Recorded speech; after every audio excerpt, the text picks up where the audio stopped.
They said love is a battlefield, but what of the quiet wars fought in poorly lit living rooms? In a neighborhood that smiles at the sun, the shadows bore secrets so deep they could drown the light.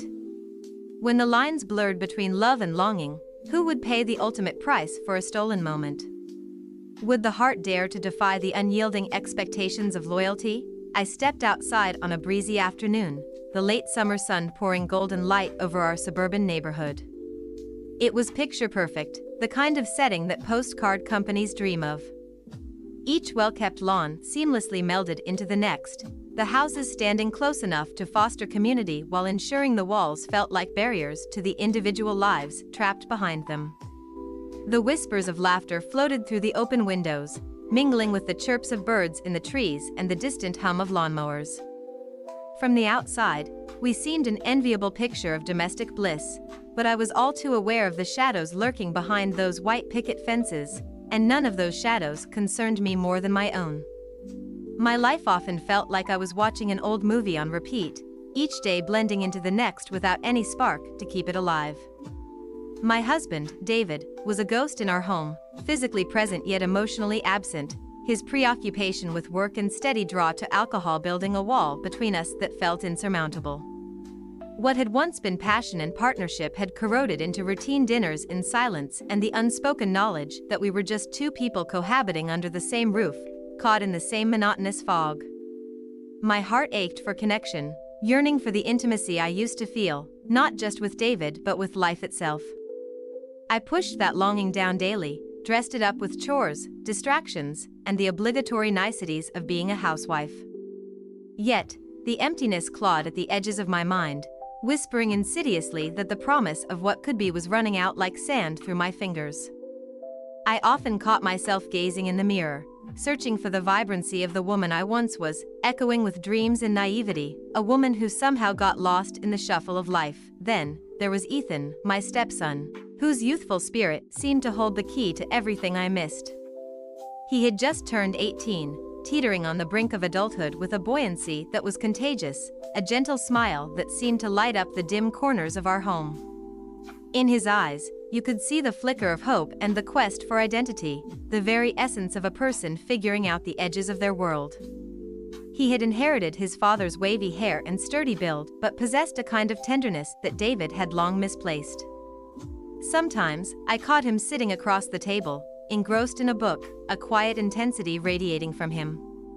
When I learned that Ethan would be taking on the role of our babysitter, I initially felt a flicker of excitement breaking through my stagnant haze. After all, he was old enough to help out around the house, and his presence could only draw more of the joy back into the spaces David had emptied. Little did I know how this change would spark a slow-burning fire beneath my mundane existence, igniting emotions that I had long buried. The first evening that he stayed late, I noticed the subtle shifts, the way his gaze lingered a moment too long as we spoke, how our conversations flowed effortlessly, like secret streams carved in the silence of our lives. I felt myself coming alive in those moments, a warmth blooming in my chest, whispering deceitful promises of what could be. My insecurities fought to rise, clawing at the edges of my newfound solace, but I continued to ignore them, willing to draw closer to this comforting companionship, even if it was woven tightly with shadows of forbidden paths. As days turned into weeks, I would catch myself stealing glances at him when he laughed, feeling a flutter in my heart that terrified me. The color of his laughter seemed to melt the gray tones of my life just a little more, and I began to worry what this budding connection meant for the foundations I had built. Seeing Ethan's enthusiasm for life and the innocence in his dreams posed a challenge to everything I had accepted as reality. What would become of my family, of my marriage, of me if I dared to entertain the feelings that danced dangerously on the periphery of my consciousness? The intricate web of emotions spun looser with each stolen moment. And beneath the idyllic exterior of our neighborhood, I felt an impending storm brewing, a conflict that would soon demand my attention. For the first time in years, I was faced with a question that bore heavy on my heart. How far was I willing to go to reclaim the part of me that had been washed away? The air in our quaint suburban neighborhood often felt heavy with an unspoken weight. As I walked down the tree-lined street, the sun dipped low in the sky, casting an amber glow over the neatly manicured lawns and white picket fences. Children laughed and played in yards, their carefree voices mingling with the smell of barbecue smoke wafting from backyards. It was a picturesque scene, designed to breathe life into the mundane, yet I felt more like a ghost than a participant in this suburban tapestry. Each home appeared brimming with joy, while mine crouched in the shadows, enveloped in silence. Returned from the grocery store, my arms laden with bags filled with items that would hardly stir any excitement. As I reached into my purse for the keys, a small, gingly bunch that seemed to symbolize my entrapment, I noticed a flicker of movement in our front yard. Ethan stood there, washing his old but glimmering bicycle, droplets of water splashing as he scrubbed the frame.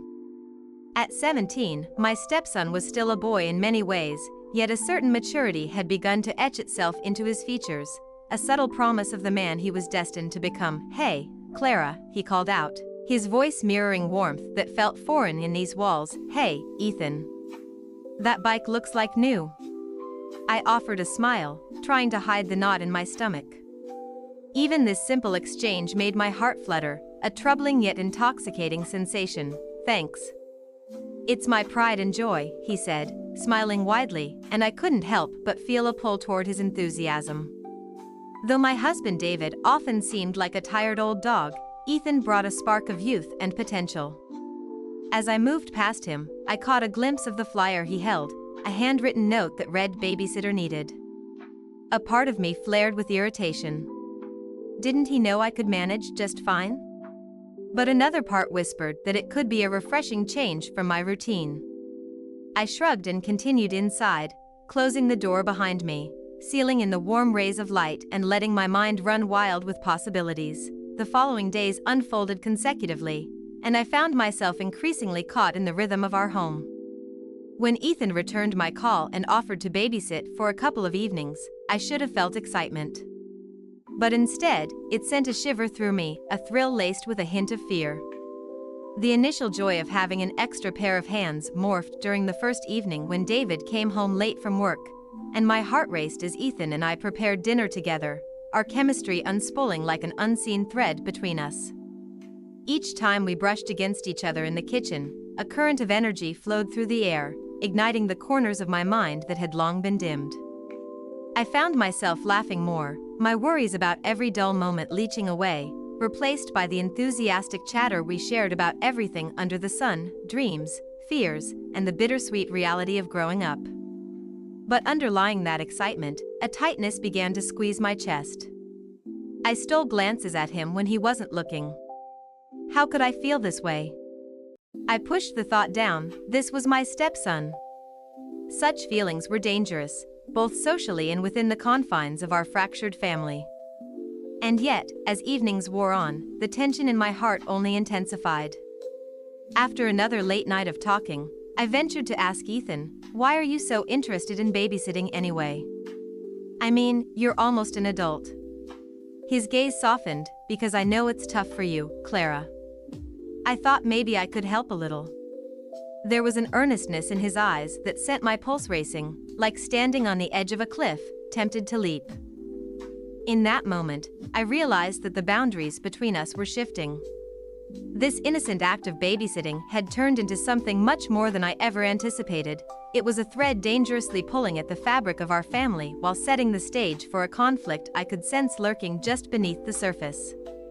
I could no longer ignore the spark that crackled between us, nor could I deny the growing apprehension nestled deep within me. How long before I was forced to confront the consequences of my desires? How long before the seemingly benign summer evenings morphed into a storm of choices I was unprepared to face?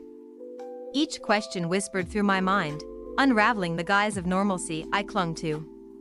The stage was set, the curtain was drawn, but for how long could I pretend the air in our quaint suburban neighborhood was thick with an impending storm? Though it held no rain, it was the kind that brewed within the walls of our home, stifling and oppressive. I felt it in the pit of my stomach as David continued to isolate himself behind a veil of disinterest, retreating into his world of work and whiskey, leaving me to wander through the empty halls of our life together, filled with memories of laughter that had grown stale.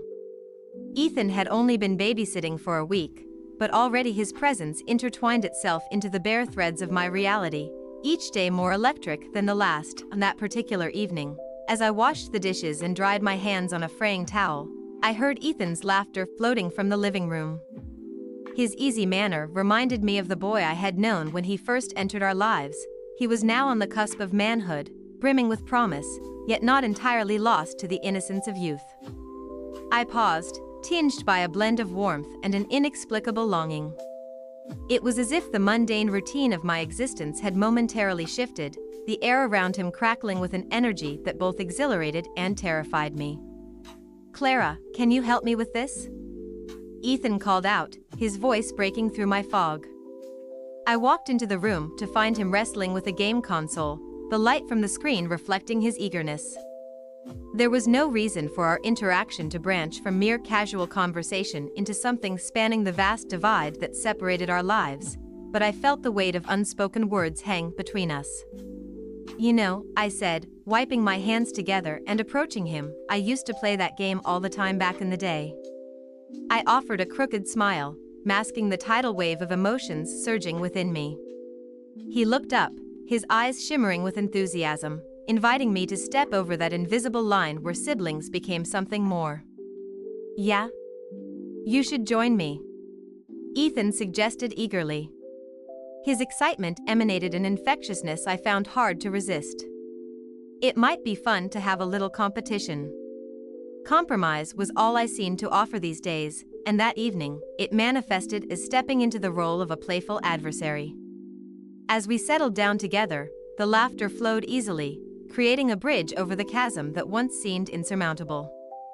We teased, shared stories, and for a few illuminating moments, the weight of my tangled emotions evaporated. It felt real, genuine, a fleeting glimpse of the intimacy I yearned for in my own life, but the brightness of that moment was met with growing shadows. With every shared glance, every innocent touch of our hands reaching for the game controller, I felt a fraying at the edges of my conscience. My guilt spiraled with a force that pushed against my ribcage, but the warmth of his presence was difficult to resist. As the night wore on, the power dynamic began to shift. I found Ethan's assertive confidence intoxicating, like a siren's song pulling me closer. The youthful sparkle in his eyes transformed my hesitation into longing, challenging everything I believed about loyalty and morality. And I was painfully aware of how I had allowed his carefree energy to dissolve the restrictions of our relationship, trapping me in a whirlwind of contradictions. "Clara, do you ever think about what you want?" Ethan's question pierced the bubble we had created, sending a shiver through me. The innocence was still etched in his voice, but it now resonated with a deeper understanding, one that I couldn't fully acknowledge. I hesitated, fearing the weight of his expectations as well as my own desires. I don't know, Ethan," I stammered, my heart thumping so loud I worried he could hear it. "It feels like..." I trailed off, my voice wavering under the pressure of introspection. "Like what?" he prodded gently, his eyes searching my face for the answers I didn't even grasp myself. My potential to confess those desires screamed within me, rattling my insides. I could feel the room closing in, the air thick with unspoken truths. "It feels like it's easier to hide than to confront what I truly want," I finally managed to articulate, realizing the full extent of the truth reshaping the contours of my life. David's drunken indifference, our unresolved conflicts, everything had wrapped me in a cocoon, stifling who I was underneath. Ethan's gaze softened, tinged with understanding, but it also perceived the potential destruction of our newfound connection. "Maybe it's time, then. Time to think about what could be," he suggested, each syllable laced with an urgency that left me breathless, and just like that, the real conflict unfurled within me. I clutched the remnants of my loyalty to David, his stricken state looming large as the brunt of miscommunication sat heavy in the air. I thought again of David's tortured existence, the allure of escaping our loveless marriage against the flutter of hope Ethan offered. I began, wrestling with a tide of emotions. But before I could articulate the tumult within me, the jarring sound of the front door swung open, and David stumbled into the house, his presence obliterating our intimate bubble in an instant. The cheerful atmosphere turned sluggish under the weight of David's intoxication. My heart raced, clashing with the quiet intensity brewing beside me. How was I to confront this? I stood torn between what I had just begun to embrace and the fraying loyalties I had buried deep. This imbalance shattered my moment of clarity, plunging me into a storm I wasn't prepared to face. The air in the living room felt charged, almost electric as I glanced nervously at Ethan. The kiss we had shared lingered between us like a promise and a burden, making everything else seem faded and distant. I could hear David's heavy footsteps approaching, the sound like a warning bell echoing through the house. With every heartbeat, I felt the weight of my decision pressing against me, a nagging sense of dread nestled deep in my chest. In those stolen moments with Ethan, amid laughter and confession, I had started to find parts of myself that I thought had long been buried. Our conversations had spiraled into realms I hadn't shared with anyone in years. We spoke of dreams unsung, of futures unwritten, and I was shocked at how easily guilt transformed into exhilaration under Ethan's gaze. He was so different from David, who had stopped seeing me ages ago. I craved his approval, his validation. Mere crumbs of interest felt like a feast after enduring David's indifference. "Can we talk?" Ethan's voice broke through my spiraling thoughts. There was a vulnerability in his eyes that mirrored my own conflict, fear etching with desire, a potent cocktail that threatened to drown us both. About what just happened? I hesitated. The walls seemed to close in around us, shadows flickering in the dim light. My heart raced. Fighting my instinct to flee, I nodded. We stepped into the kitchen, which felt like a sanctuary. The warm scent of cookies David had baked last Sunday still hung in the air, but what comfort had once been enticing now felt like a facade. "Clara," Ethan began, his voice trembling slightly. I don't want things to be awkward." That kiss, it meant something, didn't it? I pressed my palms against the cool countertop, feeling the texture beneath my fingertips, grounding myself as I fought the surge of emotions writhing within. "Ethan, we have to be careful." The urgency laced my voice wasn't just a warning, it was a facade for the deeper truth that sat heavy in my throat, longing to be released. This could ruin everything.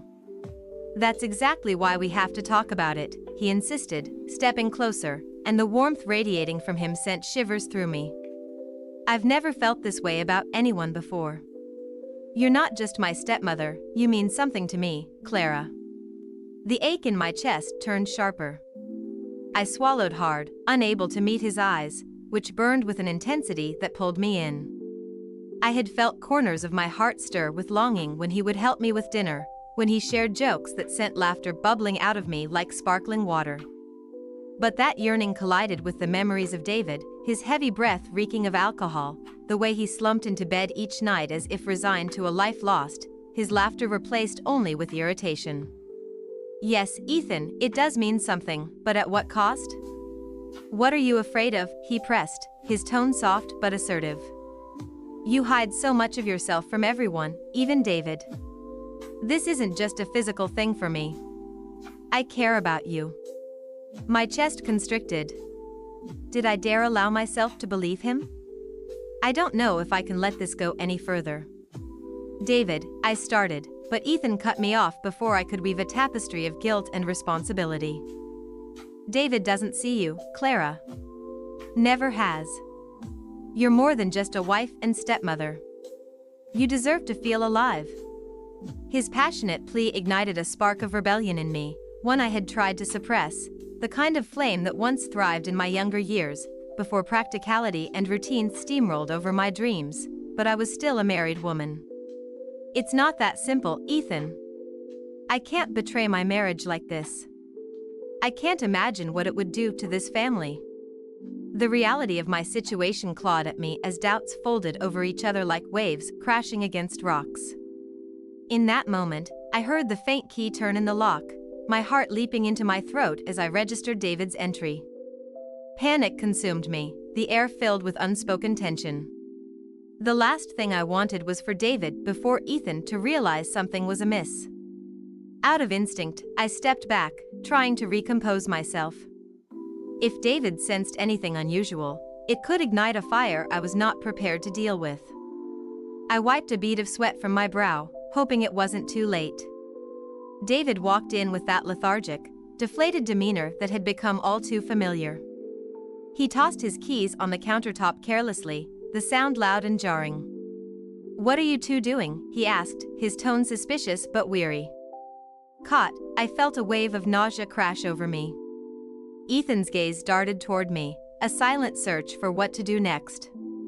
Both of us stood there, trapped in a web of choices and consequences, knowing that this moment could change everything.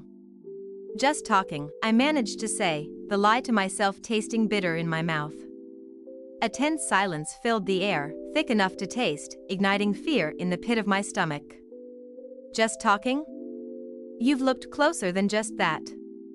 David's voice rose slightly, tinged with bitterness. I could feel the atmosphere shift, the calm before the storm.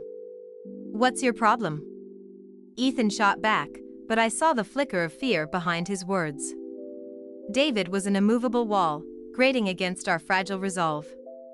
As David's eyes narrowed, I felt the ground shift beneath us. This was going to force my hand.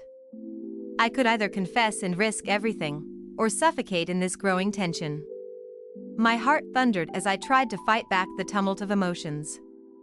Had I become the Goliath David feared? Or was my true fight against my own self? Every fiber of my being screamed for an answer, an end, but instead, I found myself paralyzed, teetering on the precipice of my decision. All I could do was look at Ethan and wonder, was this truly the beginning or the end for us all? I stood in the living room, the air thick with the weight of unspoken truths and the aftermath of too many half-hearted conversations.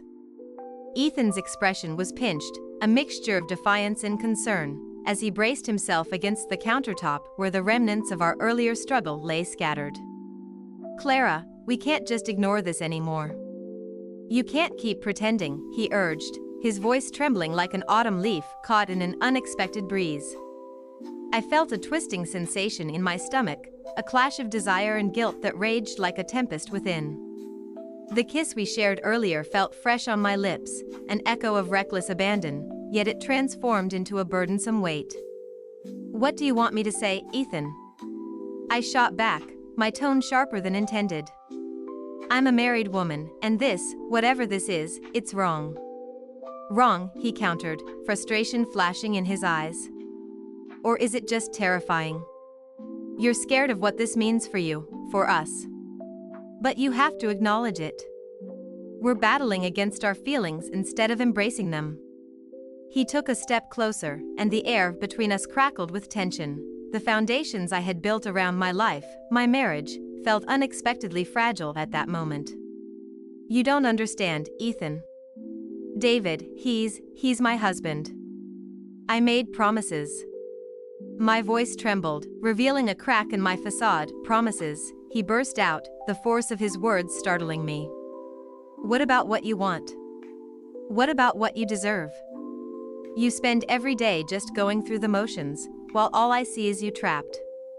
And now, you're pretending that this S doesn't mean something?" His passion ignited something in me, a flicker of recklessness, the urge to step away from the shadows of my polite, submissive life. But fear gripped my heart. And what if David finds out? What if our lives crumble? I whispered, memories of the life I had so painstakingly built flashing through my mind. The absence of warmth from David, the hollow conversations, they were comfortingly familiar. Ethan's eyes softened, and I could see the innocence he still clung to, even as we danced in the chaos of our desires. What if it's already crumbled, Clara? What if this is just the wake-up call you need? You owe it to yourself, to your heart, to find out who you really are. Not just as a wife or a stepmother, who are you? The question hung in the air, piercing through my defenses like a lighthouse through a storm. I was caught between the turbulence of two worlds, wanting to fight for my identity while shackled to duty. "Fine," I exclaimed, feeling the tumult inside me rising like a tide. "Let's confront him. Let him hear what we've allowed to bloom in shadows." That edge of defiance, that flicker of courage pulled me. Just as I was commencing to gather my resolve, the door swung open, and David walked in, his presence dominating. I held my breath. He paused, clocked our expressions, and threw his jacket on the couch with a huff that echoed irritably through our home. What the hell is going on? His eyes darted sharply between us, suspicion etched into his features. I felt time slow as I met Ethan's gaze, the gravity of the choice we had made weighing heavily on my heart. David, we need to talk, I started, my voice shaking, fragile as glass. He crossed his arms, the familiar defensive posture, a wall rising swiftly between us. No, Clara. You're going to tell me what this is. His finger pointed at Ethan, accusing yet oblivious to the complexity of our emotions. I hesitated, a rush of fear and defiance swirling within me. We've developed feelings for each other. I kissed him, okay? This isn't just a phase. I didn't mean to, but it happened, because I'm unhappy. David's expression transformed, swirling from shock to anger, an unsettling combination. Another betrayal. Just when I thought I had seen it all, he spat, his voice sharper than I had ever heard. You've dragged my son into your drama. You think this is some romantic fantasy? No. You've got it wrong. I blurted, the panic rising in me. This isn't what I wanted. This isn't just a fling. He recoiled, digesting my words. It doesn't matter what you wanted, Clara. You've torn apart the trust that binds this family. Don't you see that? Ethan is barely more than a boy. You're supposed to care for him, protect him. Ethan stood there, a mixture of hurt and understanding flickering across his features. I feel for her, Dad. It's not just Clara's fault, it's stay out of this.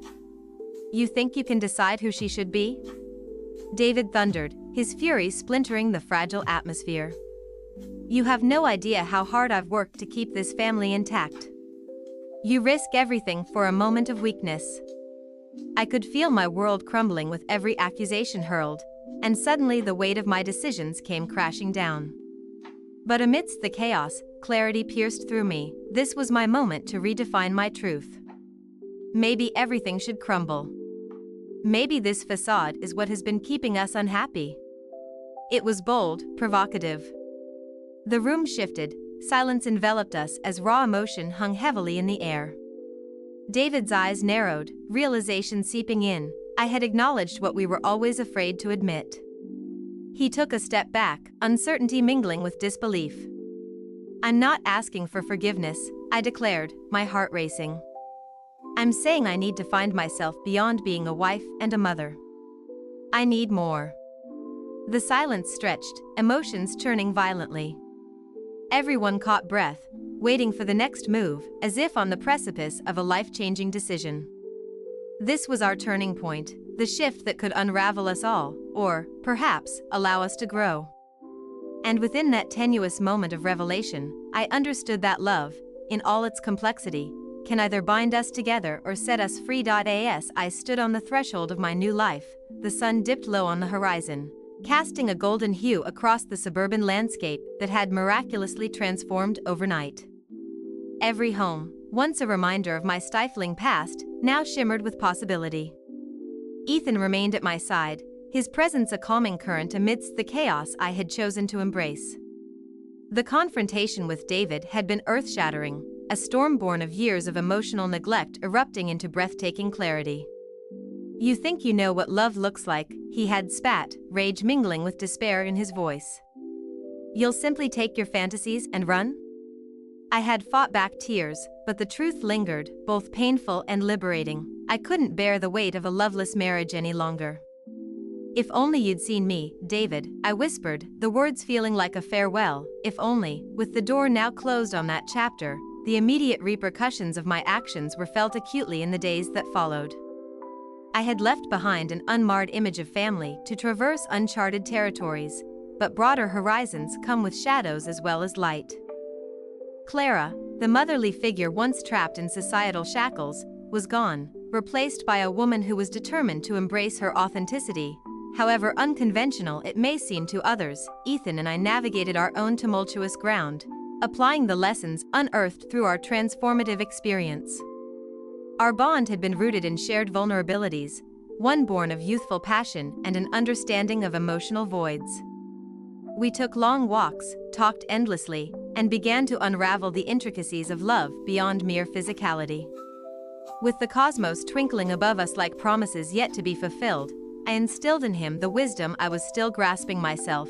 Love is not solely the thrill of passion, it is also responsibility, empathy, and understanding. One weekend, as we sat on the front porch together, a shared silence enveloping us, I felt a profound gratitude swell within me. You know, Clara, Ethan paused, you showed me that love isn't something to be ashamed of, that it doesn't always fit in neat boxes. His words hung heavily in the air, laden with mutual understanding and unexpressed fears. That's right, Ethan. It's complex, messy, and sometimes heart-wrenching, I replied, a heartfelt whisper tinged with lingering guilt yet rich with growing strength. But it's ours to define, isn't it? As each day brightened with a soft glow of reconciliation, I confronted the societal judgment that came from my choices. I grasped that empathy is indeed the vessel for personal growth, and as I browsed through the neighborhood one afternoon, the murmurs and whispered judgment meant little now. I found refuge in the idea that authenticity often comes at a price but also adds exquisite value to life itself. No longer chained by my old life, I embraced the bittersweet truth that love can triumph over circumstance, but it demands respect for the complexities woven into our decisions.